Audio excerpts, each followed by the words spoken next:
Hey, Al Scott here for MyHeroesThink.com. They sell beautiful 7-inch busts of libertarian heroes Ludwig von Mises, Murray Rothbard, Ron Paul, and Harry Brown. These finely crafted statues from MyHeroesThink.com make excellent decorations for your desktop at work, bookends for your shelves, or gifts for that special individualist in your life. They're also all available in colors now, too. Of course, gold, silver, or bronze. Coming soon, Hayek, Hazlitt, Carlin. Use promo code Scott Horton and save $5 at MyHeroesThink.com. All right, you guys, welcome back to the show. You know, this article I wrote for the Christian Science Monitor 5 years ago, Reality Check, Iran No Nuclear Threat, I think holds up rather well. Anyway, on the line is our friend Reza Marashi, formerly of the State Department, but now he works for the National Iranian American Council. That's niacouncil.org. And I really like these guys, Trita Parsi and them, working for peace between America and Iran. Welcome back to the show. How are you doing, Reza? I'm doing well. Thanks for having me. Very happy to have you here. So tell me, were you very impressed by Prime Minister Netanyahu's speech to the U.S. Congress this morning? I mean, I think that he gave a charismatic speech that had a lot of sound bites. That doesn't mean I was impressed, though. I thought it was a deeply ideological speech that shows just how out of step he is with mainstream American public opinion. Mm. All right, well, now on the facts, was there any real challenge to your position in there that you thought, he does kind of have a good point there about, the vulnerabilities of this deal for, whatever kind of problems? Anything? No, not at all, because diplomacy is not about getting everything that you want. It's about finding out where areas of commonality exist and areas of divergence exist so that compromise becomes possible. The idea is both sides, the U.S. and Iran, have decided that getting some of what they want, but not everything that they want, is better than the alternative, which is getting really nothing that you want and a war becoming increasingly likely. Mm-hmm. And now, that seems to be a big part of the talking points of both sides on this thing as I watch the debates go back and forth. And believe me, I know that the neoconservatives really have always had Iran as their top target in mind, and that there are a lot of people who would like to not stop until they get their regime change. But then I see the peaceniks, too, saying, if we don't get this deal, this could really lead to war. But it seems like that really is conceding the false premise that if we don't get this deal, that the Iranians are going to break out and go ahead and try to make nuclear weapons at some point, and then we'll have to bomb them. Because really, if the deal fails and we're left with the status quo is a safeguarded civilian nuclear program. Who cares? Well, that yes and no, maybe, but I disagree. In all likelihood, no. I think that if there's no deal, then the United States is going to ramp up sanctions and other forms of pressure, secret assassination, cyber warfare, all things that we've seen in recent years prior to President Rouhani being elected in 2013. So if the United States chooses to escalate, that escalation does not happen in a vacuum. The Iranians will respond to pressure with pressure. That is what the track record shows. So they, in turn, will respond by systematically advancing the technical aspects of their nuclear program. This cycle of escalation nearly spiraled into a war not very long ago, back in 2012. So we know what the track record looks like. We don't have to look very far back in our recent past, and that's what makes the status quo unsustainable if the talks break down. Right. Yeah, and the fact that it's a safeguarded civilian nuclear program has never had anything to do with it anyway, as far as the narrative on the American or Israeli side. They just characterize it however they want to. And of course, it's pretty easy to understand. The average guy doesn't know anything about nuclear or anything, so if you just say the word nuclear, you're basically right there saying defer to an expert here, and then TV will have an expert for you to defer to. And so who's going to figure this out for themselves when it's such a complicated issue? That's really what it comes down to. So, yeah, I mean, you're right. I guess they could just sit there and, Scott Ritter wrote a thing way back in 2005 saying what looks like Plan A, Plan B, and Plan C for how to negotiate this deal, and then only Plan C would be finally to go to war. That's a smokescreen. Really, it's just step 1, 2, and 3. We've got to pretend to go through all of the motions of negotiating this thing as best we can before we say, see, they're absolutely incorrigible, and now we have no choice but war. So I could see that narrative kicking right in if these talks fail. Of course, even if it's the Americans' fault, 60-40 or 70-30, they're still going to blame the Iranians for the talks failing. And then I see what you mean. That could be the beginning of a whole new push for violence. Yeah, I mean, if the talks break down, God forbid, then the likelihood of war increases exponentially in my view, but also you have a blame game that will start to take place. And yes, the U.S. will blame Iran, and Iran will blame the U.S., irrespective of where the actual truth lies. The difference is that the United States is trying to win the blame game within global public opinion. The Iranians are just trying to win the blame game at home. They're trying to convince their people that they've done everything in their power to try to solve this issue peacefully, and that the problem is in Washington, not in Tehran. But if the interesting part here is, will the rest of the international community follow suit with the United States if we decide to not cut a deal for whatever reason? Because I think that numerous world leaders that are at the negotiating table with the Iranians and the Americans have said that the Iranians are actually negotiating in good faith. So will they fall in line with more sanctions and an escalation of the conflict that America will spearhead, or will they decide, we can de-escalate the conflict with Iran unilaterally, bilaterally? It remains to be seen which one is going to play out, but that's not really a risk that either side should take when we're so close to being able to actually get a deal that's a win-win for everyone involved. Right. And, it's interesting, too, the politics in D.C., where Obama's saying yesterday that, or I guess his spokesman, I don't know, I just read the headline. Somebody in the administration was saying, chances are probably not even 50-50 in this kind of thing. And I could see the politics of that, wanting to play it down and how they could benefit, I guess, even if the talks fail, by saying, see, we told you we would never give in to a bad deal and that we have Israel's back or whatever. That's pretty good, democratic politics. Probably as good as saying, see, we told you we could get a reasonable deal with the Iranians and we got one, right? So I could see from a domestic politics point of view from the Obama administration, like, it might just be 50-50 either way. They don't really care whether they get the deal or not as far as that goes. Yeah, I mean, I think what you just pointed out is that there are a lot of moving pieces that are playing out here. And precisely because there's a lot of moving pieces, this is why we don't negotiate in public. The negotiations have to happen behind closed doors so that the negotiators have the political space that's necessary to see what kind of flexibility and compromise can be possible. Fast forward to today, the Israeli prime minister went in front of Congress. He didn't say anything new.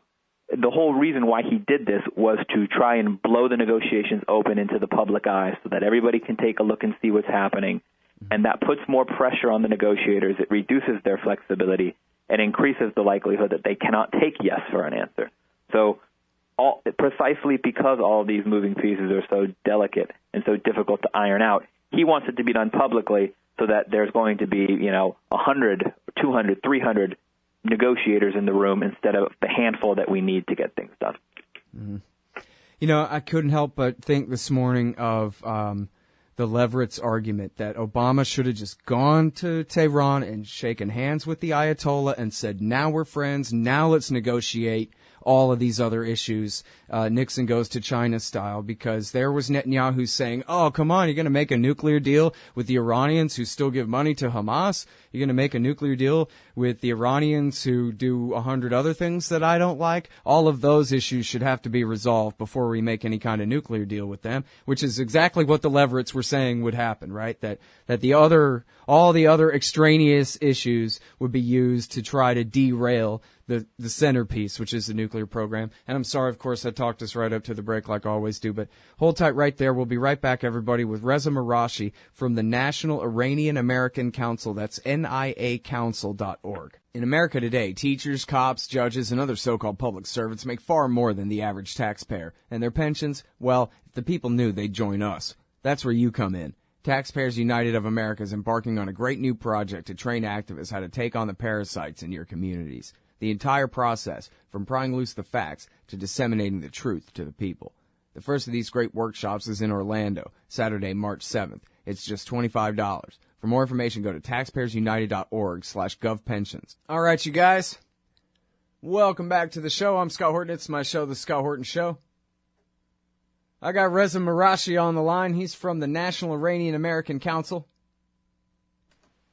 And we're talking about the nuclear negotiations with the Iranians and Benjamin Netanyahu's speech to the Congress this morning, etc. And before the break, I was leading to some form of a Jeopardy kind of question there about what do you think about Obama's strategy here, trying to put away the nuclear deal first and then maybe as a first step toward ending the Cold War and normalizing relations with Iran, rather than going all out on the Nixon goes to China model and just putting the Cold War to bed first, and then maybe that would make negotiations like this much easier in that different context. What do you think?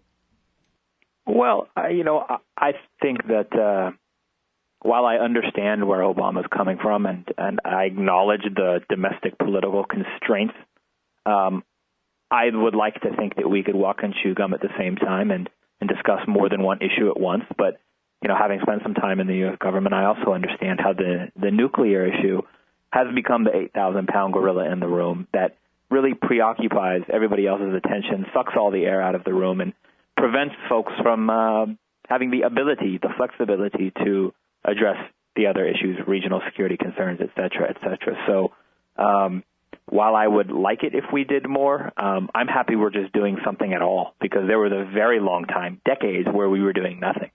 Mm-hmm. Well, and the thing is, actually, it's not that. We're doing nothing as far as talking with them, but George Bush fought an entire war for Iran and their loyal sock puppets of the Supreme Islamic Council and the Dawa Party, 2003 through 12 there, and or through 11, and seemingly now again. And that's the funny part about all this is even during, and 2007, I would say, is probably the closest we came to war with Iran, when they were blaming Iran for everything bad that was happening in Iraq, when America was fighting as their spear tip in that entire battle against the Sunnis and driving them out of Baghdad and all of that with the Badr Brigade. And I'm actually really worried about this, that, we can't just stop threatening them. We have to actually, either do both at the same time, fight for them and against them at the same time, like in the Bush years, or there's been talk of Obama and Khomeini talking about, once we get this nuclear deal done, then maybe we can work together against ISIS in Iraq. But of course, it's working for Iran in Iraq. That's helped lead to the creation of ISIS to oppose us in the first place. And it seems like, I don't know what you guys' official position on that is, but I would hope that you guys are opposed to working with Iran on any alliance on a war against the Islamic State or anyone else. Can't we just have peace, instead of fighting one way or the other? I think that's the goal. The average Joes like you and I, it's easier for us to say that because we don't have to deal with the institutional constraints in the D.C. establishment. That being said, I try to be as fair as possible, and I give President Obama credit for doing something that zero of his predecessors have tried to do, which is take the political risks that are necessary to, try and solve at least an aspect of this conflict, never mind the entire thing. And, to be even more fair, I give the Iranians credit as well, because it's not just America that's reaching out and negotiating. The Iranians are doing so as well. So should we expect more than baby steps from our political leaders? Of course. Am I happy that we have baby steps instead of no steps at all? Absolutely. Yeah. Well, but, I'm talking about big steps the wrong direction, like, hey, let's be friends and then go off to war together again. Yeah, I don't think anybody wants a war here at the end of the day, at least none of us that are sane, because a war benefits nobody except extremists, and the extremists are always going to be in the minority. So taking whatever steps are necessary to prevent another armed conflict in the Middle East, I think, should be priority number one. And again, that's one of these points where I give Obama credit. Right. Yeah, no, me too. And, I think we've talked about this for a while. It's been, a year and a half of negotiations here, or more, whatever it is. And it's been kind of an open question of just how serious Obama is about getting this deal done. And even though, like I mentioned before, that he said, and he said this numerous times, chances are probably 50-50, something, I'm not hanging my hat on it and whatever. I think that's just politics. I think he and John Kerry both have decided they really want to see this thing through. And it'll be a real disaster, a real failure on their part if they don't get it done, and especially because of the other thing you said, that clearly the Ayatollah and the president of Iran are way out on a limb on this thing too, and they have really been willing to suck up a lot in order to giving up their uranium stockpile and even really negotiating under the terms of these sanctions, under the situation of these sanctions. It's a big political risk domestically for them, obviously, to do this. So all the more reason to think that Obama and Kerry ought to be able to do it. And it certainly looks at this late date like they mean to. And the leaks from all sides say that they don't foresee any more extensions at this point. They think they're going to wrap this up by the end of this month. Isn't that right? That's the goal. That's what they're shooting for. And, having a goal is positive. There's no guarantee that they'll be able to wrap up the political framework agreement that they're working on. But the last two meetings that they've had, one in Munich and one in Geneva, they made quite a bit of progress, according to their own words. And that kind of momentum is what you need to cross the finish line. So I remain cautiously optimistic. All right, and then, so now what about your read on Congress? I mean, 50 Democrats didn't even show up, or they said they weren't going to. I don't know how many actually didn't show up at Netanyahu's speech this morning, and it has become a pretty controversial topic and even a partisan topic in Washington, D.C. So what do you think about the current state of Iran, of Congress's ability to end up scotching the deal somehow? Well, Congress is going to have to play a pivotal role in any deal that is reached with the Iranians, because while Obama can negotiate the terms, if he negotiates terms that he knows are going to be a non-starter to Congress, then the deal is going to be dead on arrival, because Congress will have to actually help execute anything that the president signs.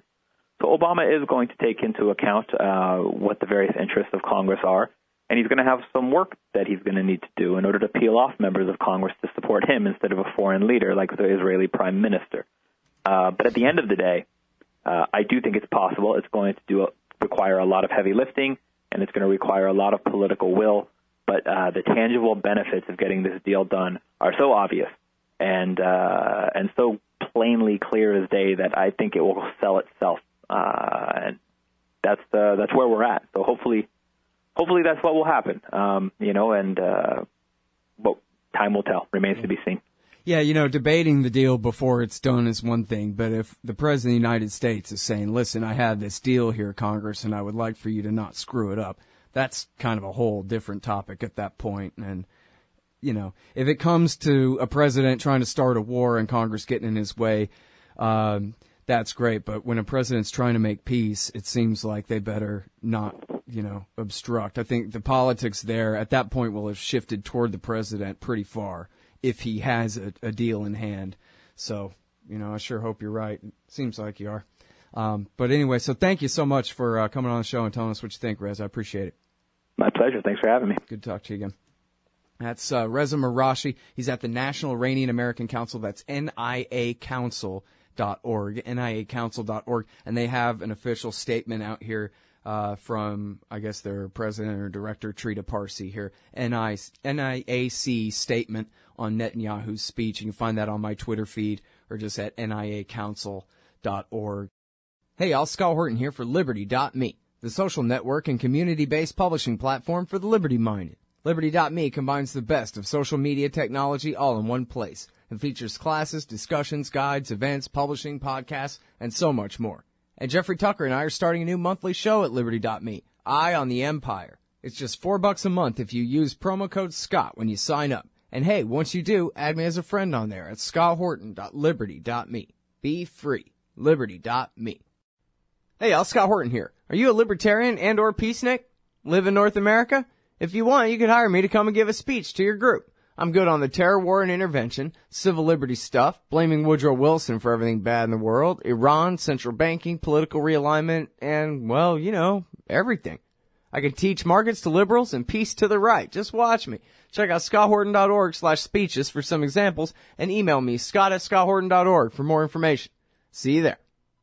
Oh, John Kerry's Mideast peace talks have gone nowhere. Hey, y'all, Scott Horton here for the Council for the National Interest at councilforthenationalinterest.org. U.S. military and financial support for Israel's permanent occupations of the West Bank and Gaza Strip is immoral, and it threatens national security by helping generate terrorist attacks against our country. And face it, it's bad for Israel, too. Without our unlimited support, they would have much more incentive to reach a lasting peace with their neighbors. It's past time for us to make our government stop making matters worse. Help support CNI at councilforthenationalinterest.org.